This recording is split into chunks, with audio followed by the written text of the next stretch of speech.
Hey, everybody, this is Bob Goodwin, and welcome to another episode of Career Club Live. We have a very special guest for you today, but before we get into that, I want to say that if you're watching this on YouTube, please make sure that you like, comment, and subscribe.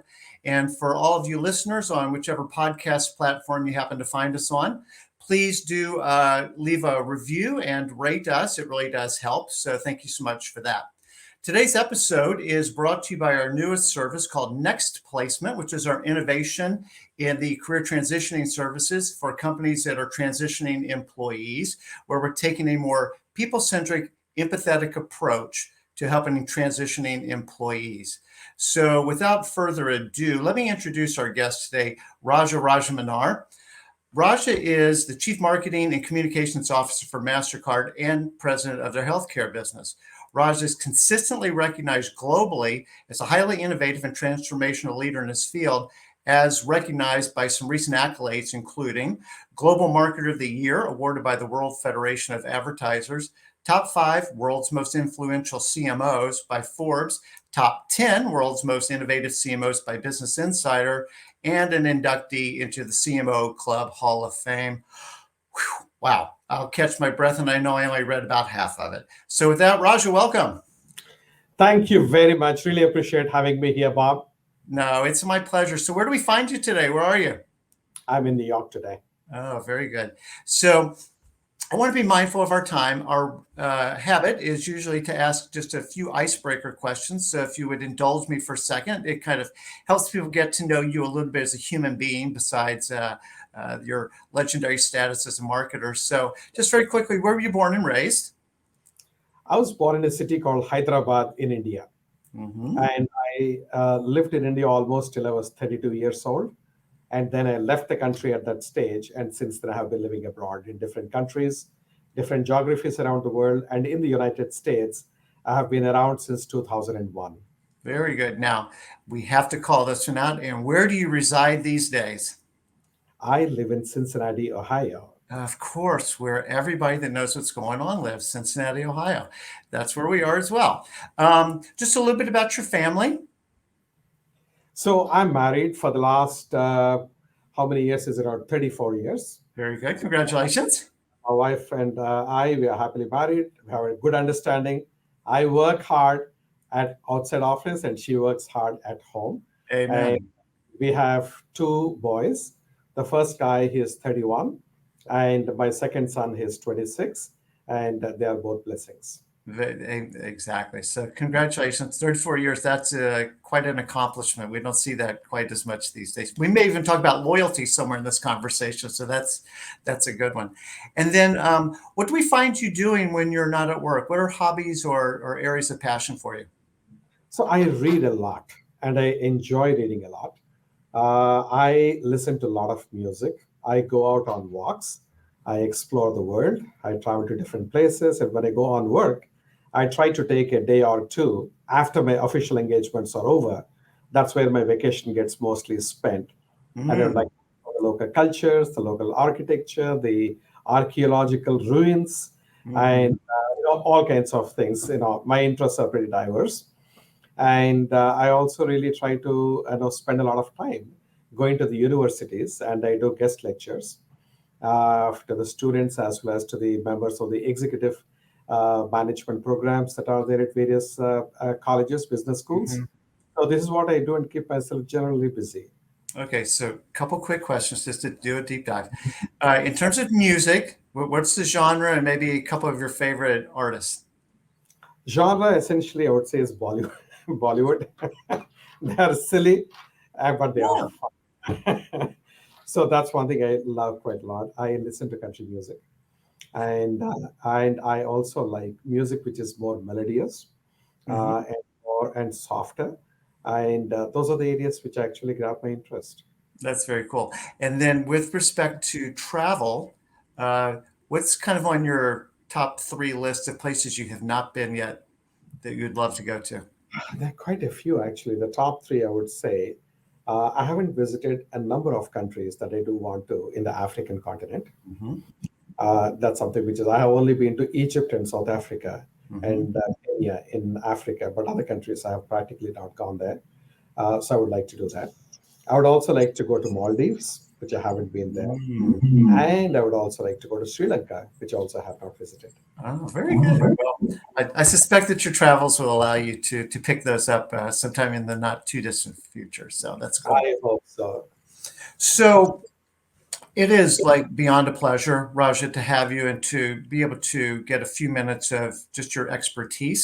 I want to go ahead and dive into your book, Quantum Marketing, as well as talk a little bit about the fifth paradigm. But part of the setup, and I've heard some other interviews that you've given, and I'd love for you to talk about this for a minute, of why CMOs don't always have a seat at the proverbial table. What's the gap that's keeping CMOs from having this coveted seat at the table?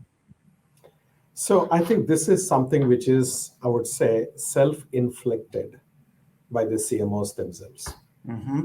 Right? If you look at it from the perspective of a CEO, they are wanting to grow the business profitably. They have to report out to the street every single quarter. Yes. And there is a level of anxiety. And they are giving lots of money to the marketers to help enable that growth. If marketers are not able to establish a clear connection between the marketing actions and the business outcomes, it shakes up the confidence of the CEO. Mm. What happened is, particularly from the mid 1990s onwards, marketing has become very quantitative. Mm-hmm. So there is a lot of data, there is financial analysis, there is measurement of ROI, return on investment, in a very methodical fashion, and so on. And that's something which the CFOs and the CEOs are expecting.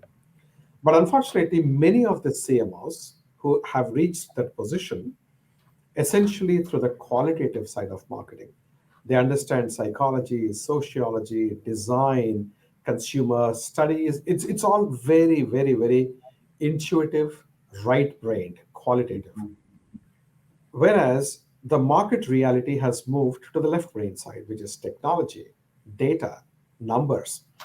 And many of the marketers did not really do that crossover effectively. Mm-hmm. As a result of which, when the CEO asks you a question, and if you look like a deer caught in headlights, you start losing your credibility. And it has been happening at scale, so much so that some of the surveys that were done amongst the CEOs, an overwhelming majority of them have said they have zero confidence in their CMOs Wow. or in their marketing teams to drive growth.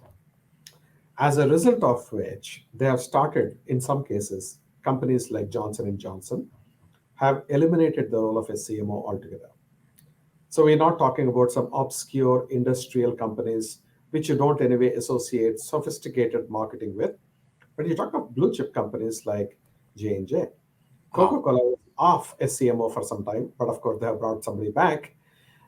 And then the second part of it is CEOs want growth. So they are now getting a new breed of C-suite executives like chief growth officers, chief revenue officers, chief customer officers. If you take revenue, growth, and customers away from marketing, what is left behind is fluff. Does that fluffy work need to sit at the CEO's table? Not really. So therefore, the CEOs are saying, why do you report to me? Let me manage my span of control, reduce it effectively. And therefore, they're actually pushing the CMOs below the CEO reporting level. That has been a problem. So this idea of kind of like, as you say, what's left over is the fluff. And we even see this, part of our model at Career Club is using proven sales and marketing techniques to help people find a career that matters to them. And one of the things that we share with them is the language of business is numbers, not adjectives. Yes. Right. And so, you need to be able to demonstrate accomplishments in kind of, we distill it down into three value buckets. Did you help the company make money, save money, or mitigate risk? And kind of everything distills down into one of those things. And I think what you're talking about is just laddering way up to a very important function that gets a lot of money that has sometimes trouble justifying where's all this money going and what are we getting in return? Yes, spot on. Absolutely. That is the crux of the problem. Now, if you look at marketing, It was celebrated on the qualitative side forever. Yeah. But mid 1990s is when it actually started getting into a field of performance marketing. So today you find there are some companies which are predominantly performance marketing oriented, and there are Yes. some companies which are still going around purely on the branding and the qualitative side. What is really required is a combination of both these. Yep. So in some sense, you have to be like a Leonardo da Vinci. You operate from your right brain and your left brain Yes. and be effective on both the fronts. And that's exactly what is required. Yeah, no, it's really interesting. We hear that a lot with CMOs and other, executive marketers we deal with. It's sort of the classical branding stuff. It's performance marketing, and some people have maybe a third bucket that might be related to performance, but digital. You have to be super digital savvy, Yep, and people are picking which flavor of a CMO do they want. And I think what we're saying is like, well, it's kind of all of that actually. exactly. So you talked about, kind of historically, maybe that's a good platform to maybe do a quick run through of the first four paradigms and how that's led us to the fifth. Absolutely. If you look at marketing as a field, it has been around for a long time as a craft. It was being practiced, and evidence of it was visible in the ruins of Pompeii when archaeologists were digging into the ruins. And what they found fascinatingly were advertisements for political candidates Mm. extolling their virtues. They had all the elements of a modern campaign, and they were also being put up on houses of people who are wealthy, so Oh, it's more source credibility, and also in places where there was high traffic, mm. which is location based marketing. Yep. So you have got it's a very interesting kind of a concept 2000 plus years back. Now, taking from that, if you see, it's been evolving. But for the longest period, marketing was focused on product. I want to get the best product out into the marketplace from a Hmm. performance point of view. I want to package it well. I want to price it reasonably, and I want to make it available easily. So if I want a particular product, I should be able to find it next door as opposed to travel 4 hours to get that product. Hmm. If you have these four P's of marketing correct, then which is product, price, place, promotion. If you have these four correct, then customers will buy your product. You'll become a market leader. Because at the end of the day, aren't customers logical in their thinking and rational in their behavior? Why would they go for any inferior product or a more expensive product if it is at the same quality or a lousy packaging or very difficult to acquire? Now, this is what prevailed in marketing for the longest time when marketers discovered the joys of something called psychology. Mm. Psychology, sociology, anthropology, if you look at those, most of the times people think illogically and they behave irrationally. For example, why does a customer put a lot of money in their savings bank, which gives them 1%, 2%, if at all, interest rate? Mm. And then they're borrowing at the same time with some loan or cards or whatever at 20%, 18%, 22%. It's illogical if you were to say. You can borrow from yourself. Why do you want to borrow from somebody else and pay so much of money? Right? It doesn't happen because people are wired very differently. When the psychology has come, that's when marketing moved from product marketing to emotional marketing. Because people realized that, our marketers realized that people act based on feelings and emotions, Hmm. not logical thinking. So that brought in the aspect of storytelling, which means you tell the right stories in the right manner to evoke the right emotions and feelings in people, and they will do in terms of purchasing towards your brand. They will purchase what you want them to if you impress them emotionally. Two technologies, one is called television, the other one is called radio, really helped our storytelling capabilities brilliantly. That worked extremely well. And then when you go to the next level, which is in 1997, 1995, in that kind of a time frame, there were two technologies which came, which ushered or pushed marketing from the second paradigm of emotional marketing to data-driven digital marketing. Mm. Why? Because in that time, mid 1990s, the World Wide Web was born, which is internet, and data analytics also entered the field of marketing. Between the internet and data, marketing changed completely. It transformed. You have digital marketing. You have got data-driven marketing. You have precision targeting. You got measurement of ROI. The quantification and the technology-drivenness of marketing manifested in this third paradigm. Then in 2007, marketing went through one more paradigm shift. This time, it was because of two technologies again. Technology number one was iPhone was launched in 2007, Yep. and that completely changed the entire what you call consumer behavior and the consumer landscape. Where you get up with your phone, you look at your phone throughout the day, hundreds of times. The last thing you do is you sleep with your phone, and God forbidding, if you wake up in the middle of the night, you have to look at your phone to see what's happening in the world. That's how addictive these devices have become and how interactive they are. That changed our lives, and therefore marketing had to change. The second one was the scaling of social media, Yeah. also in 2007, that's with Facebook. So that changed again how we interact with each other and how we actually learn about brands, comment about brands. It's become very different as a dynamic, right? So between these two technologies of universal mobile connected devices and the social media platforms, marketing had to reinvent itself. So now we have got social marketing, or influencer marketing, mobile marketing, location-based marketing, all kinds of new ones have been born. Mhm. Now we are at the verge of the fifth paradigm.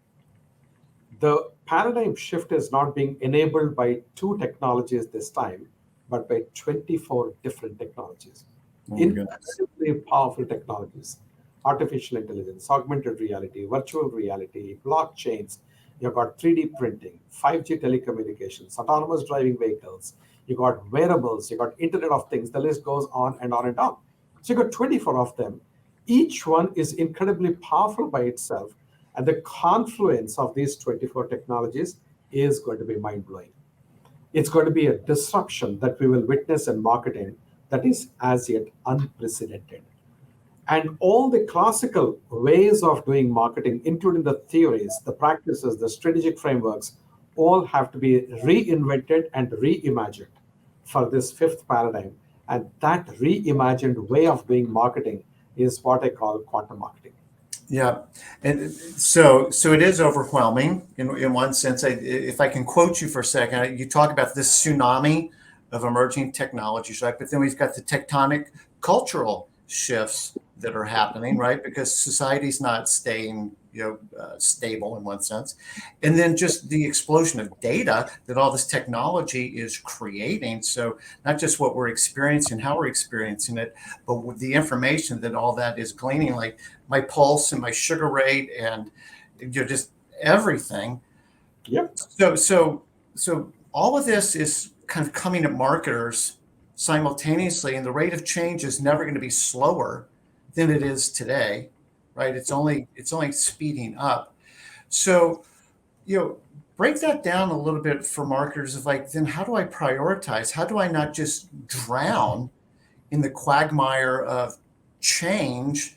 And I'm so busy chasing the next thing because I'm worried about knowing everything there is to know about everything that I've actually forgotten the business chasing down all these changes. And I think you touch upon probably the most important challenge that marketers have today, right? Because there are all these technologies that are coming, which have a huge disruptive or disruption potential as far as marketing is concerned, you cannot be ignorant of those. You have to study, you have to learn. But at the same time, you cannot know everything about everything, which is also not pragmatic. So the key thing is, as marketers, you have to see what are the ones which are immediately hitting us already that we need to be cognizant of and do something about. So firstly, look at artificial intelligence. Artificial intelligence is not new either. The generative AI through ChatGPT has become incredibly popular and very visible. But AI has been there before that. What you should do is don't get impacted only by the shinier part of AI. Exactly. There is so much that AI can do to vastly improve how effective your business can be and how efficient your business can be. Number one. Number two, in order to be able to do that, including generative AI, you have to learn.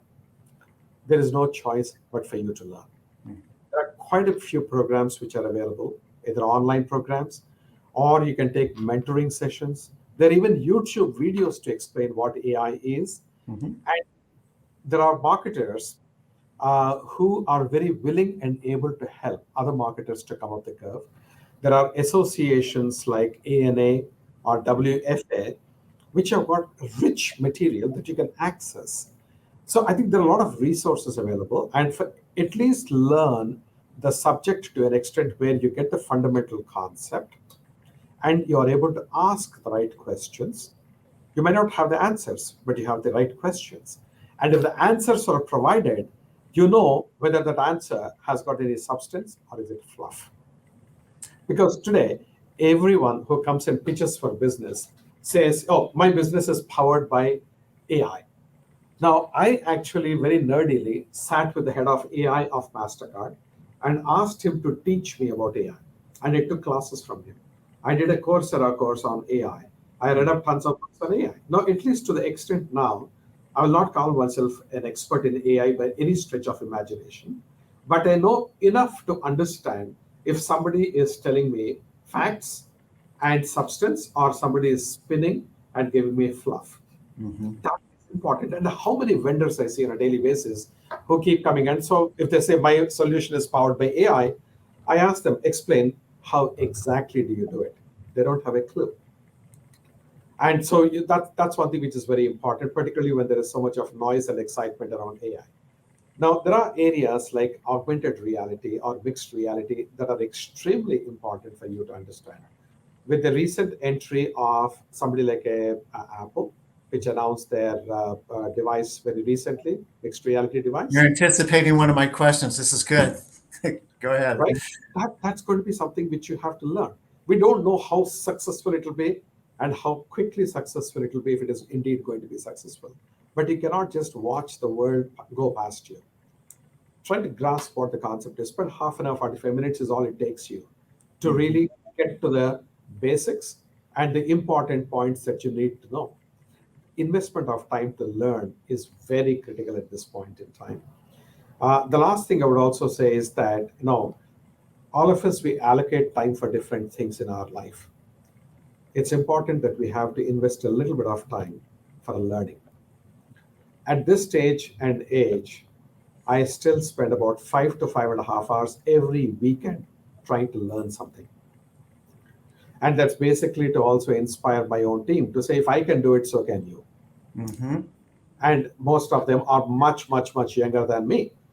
And no, I'm not looking to become a super CMO at Mastercard because we don't have any position like that. So within the field, if I've reached, I can always sit back and say, no, I'm done. I don't have to learn anymore. No, if I'm spending time, I tell my team members, you have a career ahead of you. If you don't learn, you become obsolete very quickly. Mm-hmm. So invest time and effort in yourselves for your own development. Learn. This will be my single biggest advice to marketers today. Well, and again, you've anticipated something I'm going to ask you in a little bit, but it really gets down to, this natural curiosity, one, and then an agility to learn, right? And to be able to continue to adapt and do it with enthusiasm, Yep. right? Because if you're genuinely interested in the topic and you want to continue to grow professionally and just as a human being, then it's fun to keep up with this stuff. Otherwise it's going to feel like dragging a piano up a hill, and it's not going to be very much fun, and you're probably not going to make it to the top of the hill. Very quickly, I do want to talk about data. I come from a data background, working with big syndicated data companies and working with sophisticated marketers like you. And you kind of made the point earlier with the left brain, right brain dichotomy.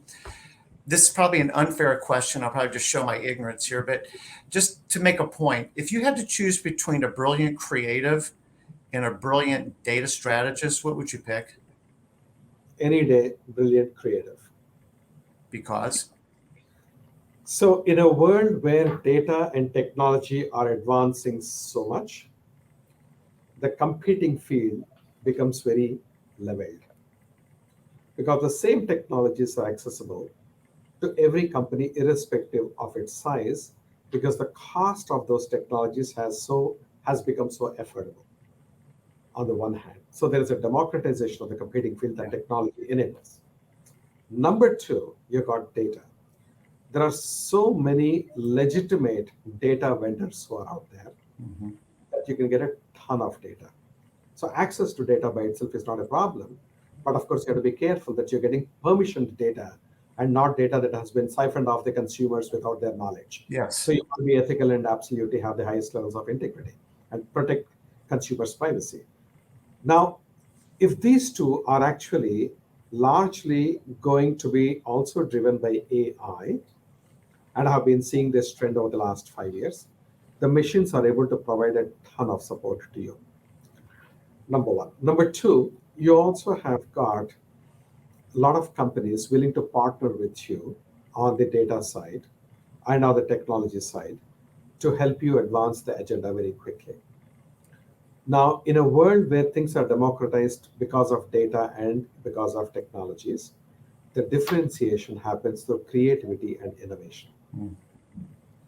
And the creativity and innovation are going to be mighty, mighty critical to stay ahead of your competition. That's the reason why I'll pick them up. But in a holistic sense, I need, even if I am Leonardo da Vinci type of a person or not, my team has to be. I need to have, it's a Leonardo da Vinci team. There are right brain thinkers on the team, there are left brain thinkers on the team, and there are connectors in between who actually translate things into plain English and connect them and say, this is what we are after, this is what we should be doing.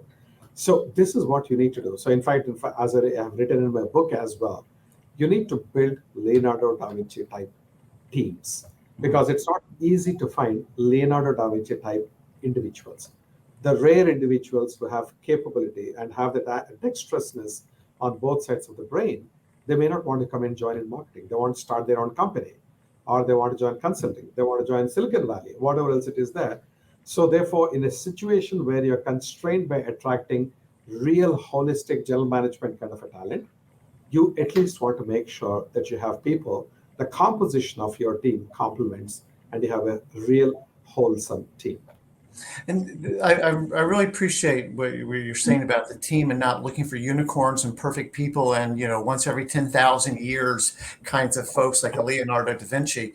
Do you see your role at some level then as being a conductor of these masters of different instruments rather than having to be the expert in every one of them yourself? I think partly yes. And the reason why I say partly yes is, firstly, you need to understand music to be able to be a conductor. You may not be a virtuoso at the violin, at the cello, and at everything out there, Right. but at least you should have a good grasp of music to be a good conductor. So which means in marketing, the whole thing is you need to understand the subject of marketing deeply. You cannot just be a sales guy coming out with zero understanding of marketing and say, no, I'll be the conductor and let me conduct you guys.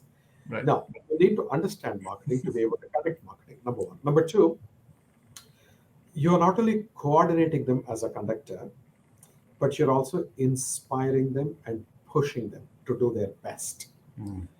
As a leader, your role is to envision the future. Envision the future in a way that inspires people, that they can relate to it, and they can see their role, their own role in that big picture. It should look realistic. It should look aspirational. It should look like something which is worthwhile chasing. That is, I think, very critical. And the third thing I would say is you're also the protector.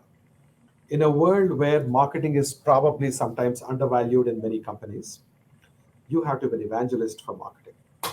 You have to make sure that marketers get their due place, whether it is the levels compared to their peers in other functions or other organizations, or compared to the compensation, compared to the bonuses and everything else. You want to make sure that you take care of your people. And where they are running into tough situations, organizational situations, particularly politics and all that, you provide them with air cover.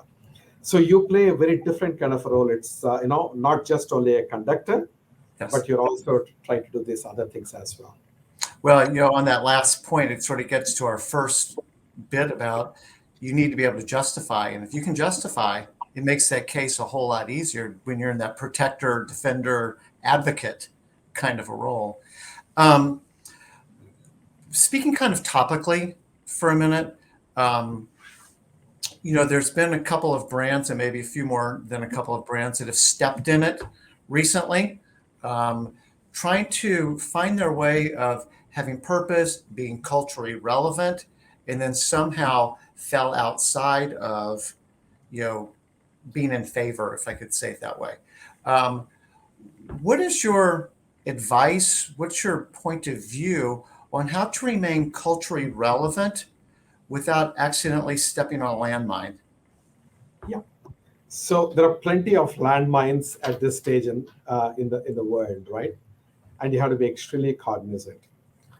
As a company, firstly, you should have a purpose that is truly embraced from the top of the house. You should realize that purpose is not just to make politically correct statements to please some of the audiences.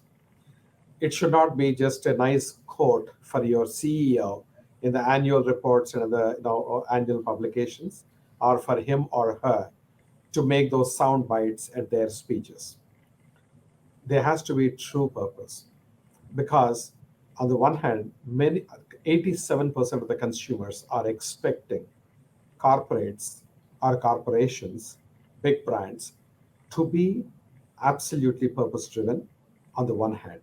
Number two, they can sniff you out if you're not authentic. If you're trying to fake it, they Mhm. see you, they catch it from a mile away. Number two, so you got to be authentic. Number three, you don't keep chasing the shiny penny. So, for example, this month, this is the one which is politically correct, so let me do this. Next month, the goalpost has more of this is the one which is most relevant and topical, let's go on that. Nothing sticks to you. Plus, consumers, as I said, they sniff you out and say these guys are opportunistic. Yes. They are purpose washing. That's not what you want for your company. So you have to be firstly picking the areas that you want to be committed to. If you are smart, you would pick up those which are very relevant and are universal.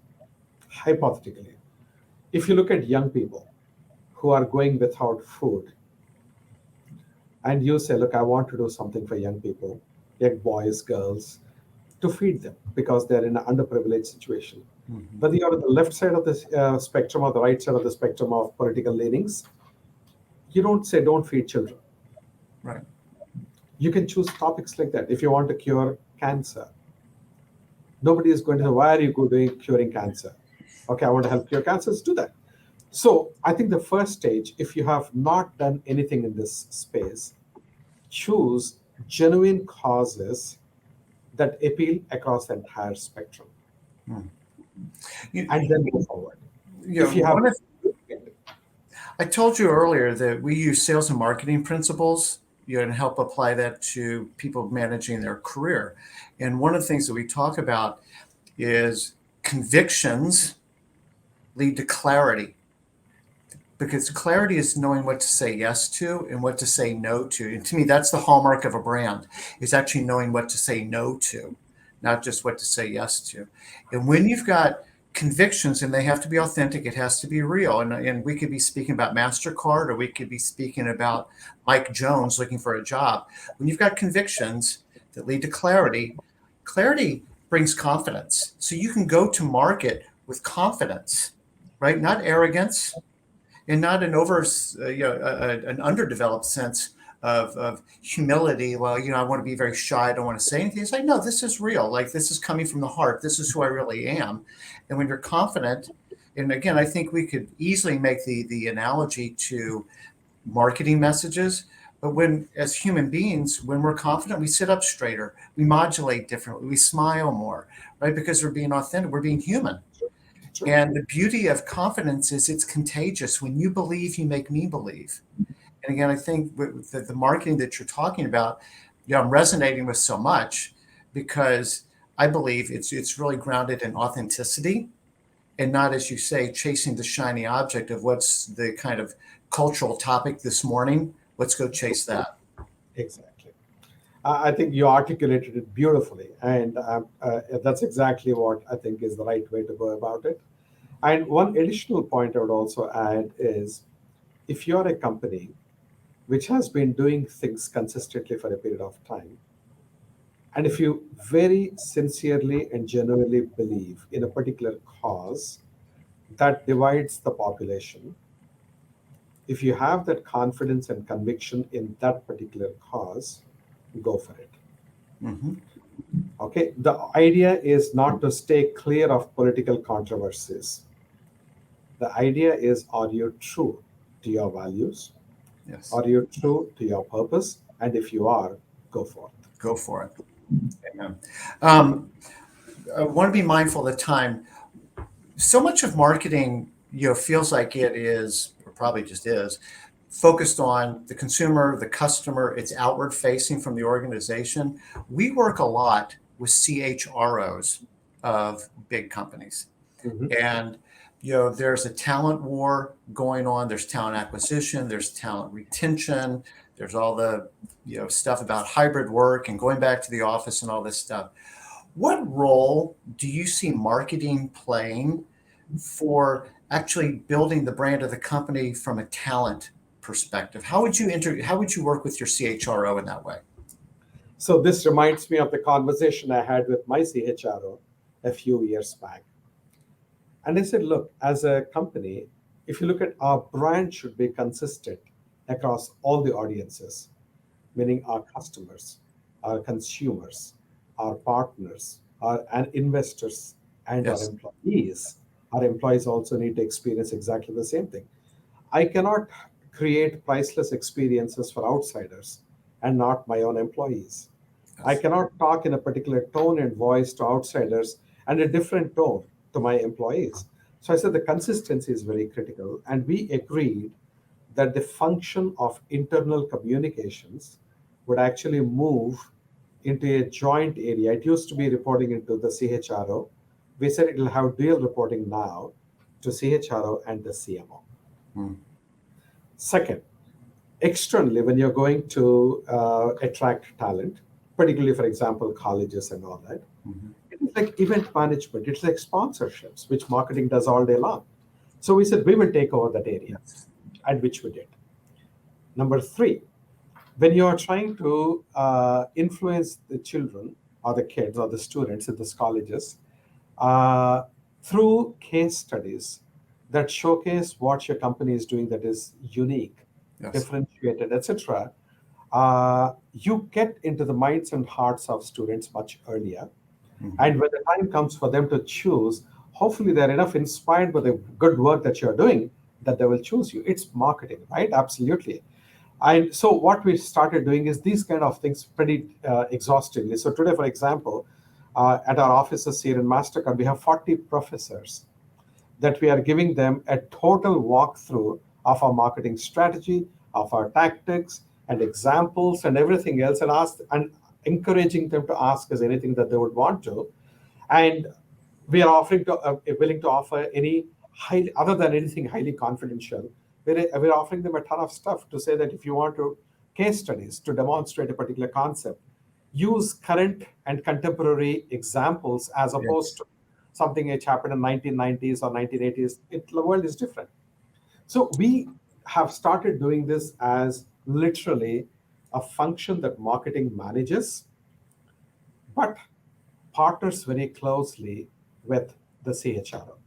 And that's been working very well for us. Raja, I appreciate one, obviously, sort of the philosophical alignment, but what I really appreciate is you just laid out three very specific steps that you guys took, either took ownership of or partnership with, to say, here's what we can do differently and better to be an employer of choice. And I really think it's cool what y'all are doing with universities because you're playing a long game, right? Yep. And if you want to have a forest, you have to start planting trees sometime. And you guys are doing that. And it will, I'm sure you see this, you don't need my validation, but it will pay massive dividends over the years. Very No cool. question. Absolutely right.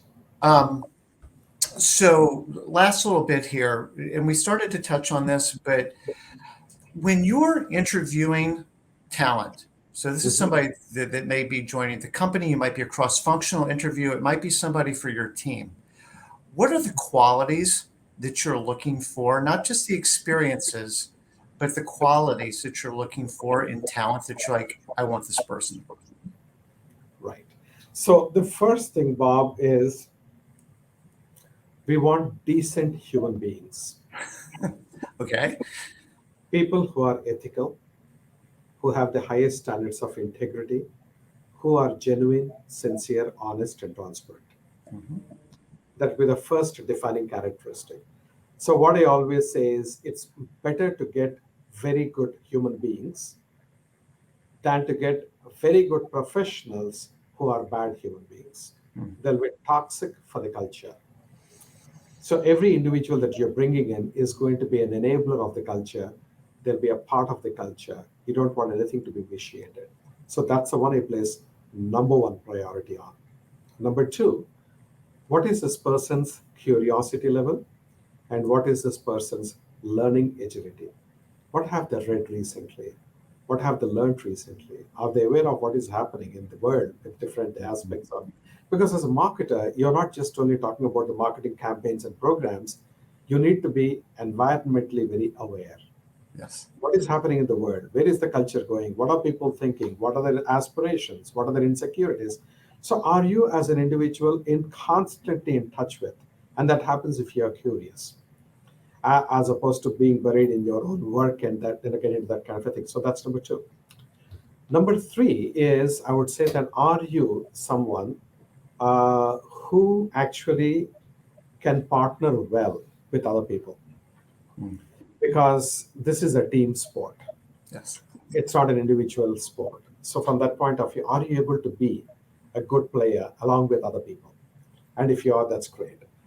But I would go against any bias, and the bias I'm specifically talking to is not what obviously people talk about, but something which is not so obvious. Many people might not have a great articulation. Many people might not be extroverted, they might be very introverted. Hmm. That doesn't make them any less qualified, right? Unfortunately, one of the biases that are there is if you're on the age, slightly elderly side of age, people will say this person has one leg in the grave. So maybe he or she does not have long runway. There is a bias against age. We stay cautious. No, because somebody who has seen a lot more years becomes wiser. Mm.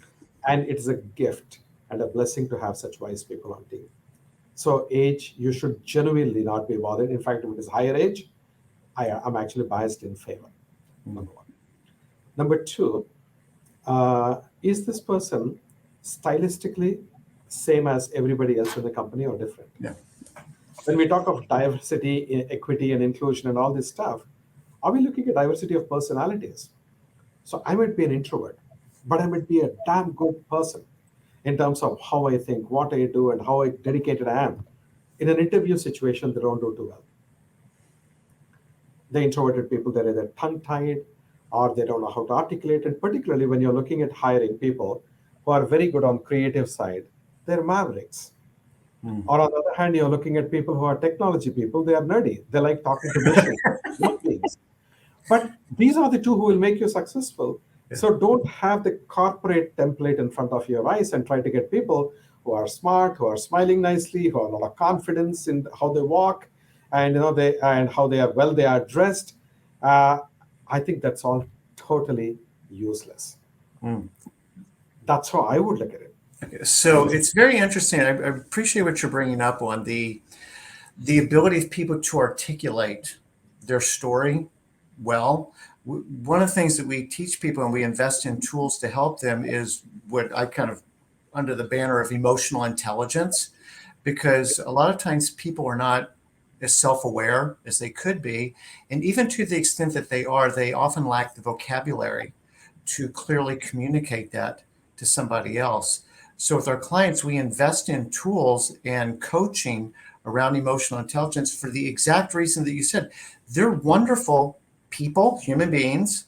They're really good at what they do, right? They might be the best oboe player that you could find, but because of personality, introversion, whatever, it's not their natural want to express it and to be able to do it in what they oftentimes would feel as a braggadocious way. Other people are cut to the chase and they're just like, bup, bup, bup, bup, bup, and it's, and you don't feel the humanity in them, but that's just kind of how they think. And Exactly. the beauty of what you're talking about, and again, I told you we work a lot with CHROs, and so this diversity, equity, inclusion, belonging is obviously super top of mind. People talk a lot about diversity, which is cool, but checking the box, I've got one of those and one of those and one of those. The magic is the inclusion.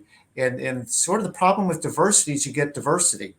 And so not everybody's exactly like me and not everybody's exactly like you. And so how do you become, again, I'm just repeating what you're saying, how do you become a good team player? Yep. And be able to have differences of opinion, but do it with civility and respect. Absolutely. So I really appreciate what you're saying. Last question. The role of mentorship, either you as a mentor or someone who's been a very important mentor to you. I think having a mentor is a huge plus. I have had mentors, I would say, for the last 30 plus years. I would always go to somebody and say, hey, can you be my mentor? And you'll be very surprised how many people are really willing to. And you go with a genuine intent, and because you need a safe place where you want to express yourself. And you need candid feedback from somebody who has your best interest in their heart. And they can guide you. They have seen the world, they have been there before. And I think what you can get out of these mentoring sessions is truly valuable. Even now, I have mentors. And when I'm having some kind of a thinking about a concept or about a situation, and I want to think aloud with somebody and get their feedback in a safe and a constructive manner, I go to the mentors. So this is one. And then as an individual, if you have an opportunity to mentor somebody else, you absolutely do it. Now, I mentor 7 other CMOs who are younger. They are more recent CMOs. And even before they became CMOs, I have been mentoring them. And today, I still mentor them. And they find it's very valuable because I have been through their journey. Yes. As a new CMO multiple years back. So I can share what was relevant to me. And if they give me some details as to what situation they are in, I can probably guide them, help them, share my thoughts, and then they can go back. And sometimes I connect them with other resources which might be helpful for them. So I think jumpstart your effectiveness journey quite nicely if you have a good mentor. Well, I appreciate that. You talked about wisdom coming with age. A former boss of mine said, "Good judgment comes from experience, and experience comes from bad judgment." So if I can benefit from something that you've done, you've got some scar tissue that I might be able to sidestep going and making a mistake, it's invaluable. Raj, I could keep talking to you for 3 more hours, no problem. I so appreciate what you shared, both from this very human aspect to it, to the marketing, to the business results, all of it. It's just been really, really great. And I'm just, again, very appreciative of the time you've invested with us today. So thank you. No, thank you, Bob, for the opportunity. Really appreciate. Thoroughly enjoyed chatting with you. Hopefully we'll do it again some other time. But really, I enjoyed it. And I think we are at a time where marketing needs all the help. And what you are doing, particularly to help candidates, position themselves well and succeed in their career aspirations and journey, I think that's absolutely noble. So thank you very much for what you're doing. And thank you for this opportunity. Thank you. Well, I look forward to seeing you. We'll get together next time you're in Cincinnati. I know you travel a lot. Bless you. Thank you so much, sir. Really appreciate it. Cheers. Bye-bye.